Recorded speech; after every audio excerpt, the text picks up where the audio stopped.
भगवान राम पर निषाद पार्टी के अध्यक्ष डॉक्टर संजय निषाद के बयान ने विवाद का बड़ा रूप ले लिया है।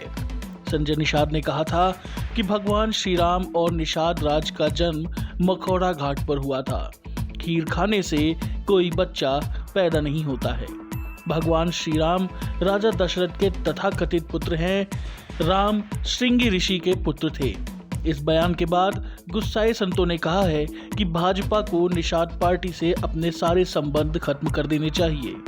अयोध्या के संतों ने भी निषाद पार्टी के अध्यक्ष संजय निषाद को आड़े हाथों लिया है। साधु संत इसकी घोर निंदा करते हैं और उन्होंने बहुत बचकाना बयान दिया है राजनीतिक स्वार्थ में। और जो इतिहास बच्चा बच्चा को पता है, जन जन जानता है भगवान राम का और निषाद राज का इतिहास क्या है, ये सारी दुनिया सारा संसार जानता है, जो शास्त्रों पुराणों से जुड़ा हुआ है। संजय निषाद जी का बयान बेहद बेतुका है और बचकाना बयान है। वो अपने सामने डॉक्टरेट लगाते हैं। मुझको आश्चर्य होता है कि डॉक्टरेट की डिग्री, पीएचडी उन्होंने वास्तव में किया है कि पैसा देकर के डिग्री उन्होंने खरीद लिया, केवल डॉक्टरेट लगा रहे हैं। जिस तरह का उन्होंने बयान दिया है भगवान राम के ऊपर, इन्होंने आस्था को चोट पहुंचाई है, जन भावनाएं आहत हुई हैं। और इसके लिए मैं तो चाहता हूं कि जो भी राजनीतिक सदस्य जहां से भी हैं, चाहे विधानसभा से हो, चाहे विधान परिषद से हो, चाहे लोकसभा से हो, मैं महामहिम राज्यपाल, महामहिम राष्ट्रपति, महामहिम प्रधानमंत्री, माननीय मुख्यमंत्री जी सबसे निवेदन करता हूं, ऐसे बड़बोड़े लोगों को सत्ता से बाहर करना चाहिए और जिस भी पद पर हों इनका पद छीन करके और इनको पद मुक्त कर देना चाहिए और इसकी घोर निंदा करता हूं। ये संजय निषाद ने जो बोला है, सारे शास्त्र और सब प्रमाण हैं कि निषाद समाज ने, निषादों ने किस प्रकार से भगवान राम का परम भक्त थे और किस प्रकार से उनके साथ उनकी सेवा करते थे। मैं समझता हूँ कि संजय निषाद को शास्त्र का कोई ज्ञान नहीं है, महामूर्ख है। और यह मूर्खता को प्रमाणित करते हुए उसने कहा कि भगवान राम दशरथ के पुत्र नहीं है। और ऋषि जब स्पष्ट है कि श्रृंगी ऋषि वशिष्ठ बुलावा, पुत्र काम शुभ यज्ञ करावा।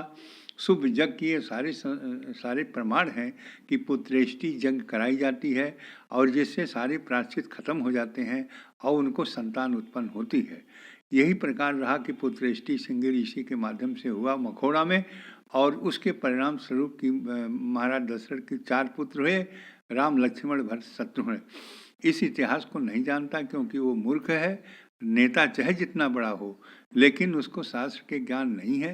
कितने भक्त, परम भक्त निषाद राम, भगवान राम के थे, यह शास्त्र हमारा प्रमाण है, हमारा रामायण प्रमाण, हमारा महाभारत प्रमाण है, हमारे पुराण प्रमाण है। उसके बाद भी इस प्रकार से उठपटांग बोला। उसकी जितनी भी बात बोली जाती है वो बिल्कुल निकृष्ट है और वह जितना भी उसकी निंदा की जाए वो कम ही है। ऐसे बोलने वाले को, जो भाजपा के साथ जुड़ा हुआ है, मैंने मांग किया है कि भाजपा से उसको तुरंत संबंध हटाया जाए।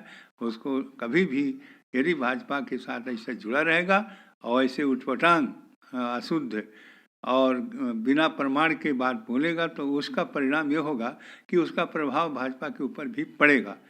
ऐसे संजय निषाद की भाषा बहुत ही निंदनीय है। जितना निंदा किया जाए उतना ही कम है। उसने जो भी बोला उस सब के सब गलत है और एकदम अप्रमाणित है। उसको इस प्रकार से बोल करके हमारे समाज, हमारे भगवान राम का निंदा किया है और हम इसको इस निंदा कहते हैं और इस निंदा कभी भी बर्दाश्त नहीं होगी। और उसका कथन जो है वो सदा गलत ही और निंदनीय है। इस पर जितना ही कार्यवाही की जाए इस पर उतना ही कम है और इसको निश्चित है इसके ऊपर कार्यवाही करना चाहिए और भाजपा को अपने पार्टी से इसको हटा करके अलग कर देना चाहिए। अयोध्या के प्रसिद्ध लावारिश लाशों के मसीहा कहे जाने वाले समाज सेवी मोहम्मद शरीफ चाचा को दिल्ली के राष्ट्रपति भवन में आयोजित कार्यक्रम में राष्ट्रपति रामनाथ कोविंद ने पद्मश्री पुरस्कार से सम्मानित किया है। जनपद अयोध्या के खिड़की अली बेग क्षेत्र में रहने वाले मोहम्मद शरीफ का 20 सदस्यों का संयुक्त परिवार है। उनकी पत्नी बिब्बी खातून और इनके पुत्र मोहम्मद अशरफ मैकेनिक और मोहम्मद सगीर ड्राइवर का कार्य करते हैं। मोहम्मद शरीफ के छोटे बेटे मोहम्मद रईस की 28 वर्ष की उम्र में मृत्यु हो गई थी, जिसके बाद उन्होंने लावारिस लाशों को ही अपना पुत्र मानकर अंतिम संस्कार करना शुरू कर दिया। मोहम्मद शरीफ अब तक 25,000 से भी ज़्यादा लावारिस शवों का अंतिम संस्कार कर चुके हैं। ये बहुत ही उत्साह है घर में, पूरे हमारे बहुत खुशी है और भारत सरकार ने हमारे पिताजी को इस लायक समझा जो उनको पद्मश्री अवार्ड से नवाजा, सम्मानित किया। भारत सरकार का जितना भी शुक्रिया, जितना भी धन्यवाद अदा किया जाए उतना कम है। भारत सरकार ने पिताजी को इस काबिल समझा कि उनको पद्मश्री से अवार्ड नवाजा और पिताजी हमारे एकता की एक मिसाल हैं। उस बेस पे उनको ये मिला पद्मश्री अवार्ड। हम उनसे गिर बोल अभी मोहल्ले में घर में कितने के खुशी, महल्ले में बहुत खुशी है, सब बहुत खुश हैं। जो जान गए हैं शहर में वो भी लोग आ रहे हैं, बहुत खुश हैं वो लोग। क्या कहेंगे? उसमें क्या कहना है, घोषणा तो उनकी 25 जनवरी 2020 को हुई थी, लेकिन कोरोना की वजह से लेट हुआ। इसमें क्या किया जा सकता है, तो आपदा थी एक जो इसकी वजह से लेट हुआ। बहरहाल आज मिल गया उनको। सरकार का बहुत बहुत धन्यवाद। सरकार का जितना भी धन्यवाद अदा किया जाए उतना कम है।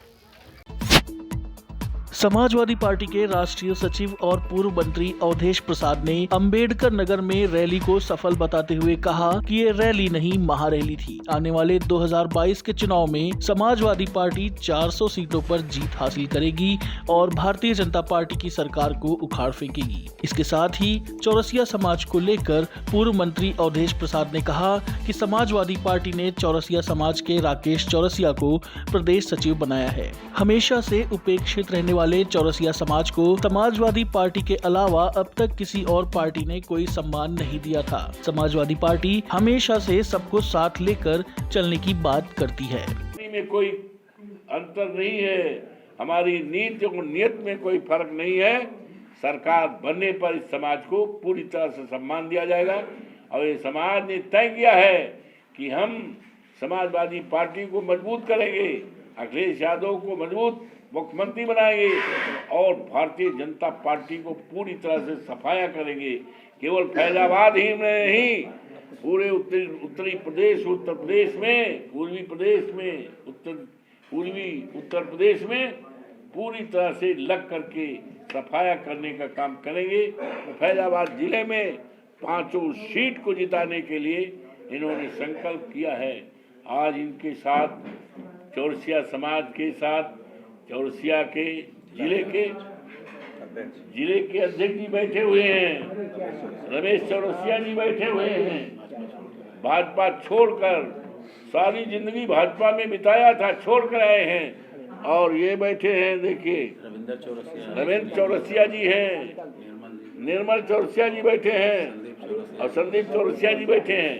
ये सारे चौरसिया समाज और 14 तारीख को चौरसिया समाज एक शानदार सम्मेलन इनायत नगर 5 नंबर जो प्रसिद्ध स्थान है वहां पर चौरसिया समाज सम्मेलन करेगा। अखिलेश यादव जी के द्वारा प्रदेश सचिव समाजवादी पार्टी उत्तर प्रदेश का नामित किया गया है, जिसका मनोनयन पत्र कल हमको प्रदेश कार्यालय लखनऊ पर आदरणीय राष्ट्रीय अध्यक्ष जी के निर्देश पर प्रदेश अध्यक्ष नरेश उत्तम पटेल जी ने हमारे राष्ट्रीय महासचिव श्री अवधेश प्रसाद जी हमको प्रदान किया है।